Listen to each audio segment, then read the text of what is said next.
To verify Bitcoin on CAS app, start by opening the app on your mobile device.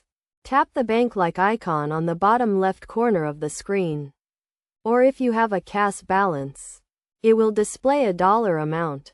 Next, select the option for Bitcoin. Before buying Bitcoin, you must first verify it on CAS app. To do this, tap on the Bitcoin option. Then choose any option and select Next. You will need to confirm your phone number, after which a confirmation code will be sent to your phone. Enter the code and tap Next.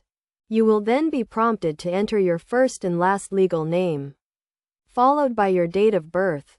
Tap Next after each entry. You will also need to enter the last 4 digits of your social security number, which will be checked against your name and date of birth to verify your identity.